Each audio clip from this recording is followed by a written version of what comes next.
जिल्हा परिषद रायगड आणि पनवेल पंचायत समिती सार्वत्रिक निवडणुकीत भारतीय जनता पक्षानं एक हाती वर्चस्व प्रस्थापित केल्याचं चित्र स्पष्ट झालंय।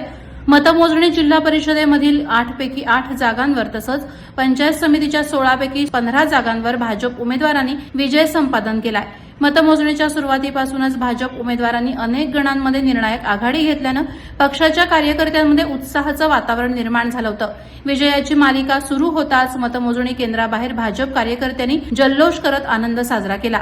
वावंजे जिल्हा परिषद गटातून भाजपाच्या कमळा एकनाथ देशेकर, पंचायत समिती गणातून आरती कुणाल काठे, चिंधरण पंचायत समिती गणातून अंकुश बाळाराम खैर विजयी झाले।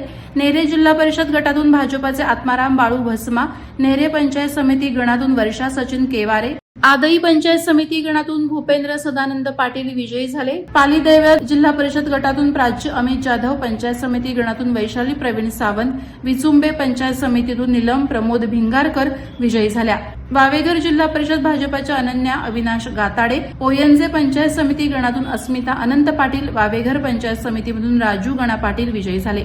केळवणे जिल्हा परिषदमधून भाजपाचे मंगेश रामचंद्र वाकडीकर, आपटा पंचायत समिती गणातून मयूर परशुराम शेलार, केळवणे पंचायत समितीमधून शिवसेना ठाकरे गटाच्या वैदेही विक्रांत घरत विजयी झाल्या। पळसपे जिल्हा परिषद गटातून भाजपाच्या हर्षदा अतुल घरत, पंचायत समिती गणातून राजेंद्र हरिश्चंद्र पाटील तर कोन पंचायत समितीतून योगिता योगेश लहाने विजयी झाल्या। वडघर जिल्हा परिषद गटातून भाजपाच्या सोनाली अनुज जितेकर, करंजाडे पंचायत समिती गणातून रंजना सदाशिव वासकर तर वडघर पंचायत समिती गणातून मनीषा गजानन पाटील विजयी झाल्या।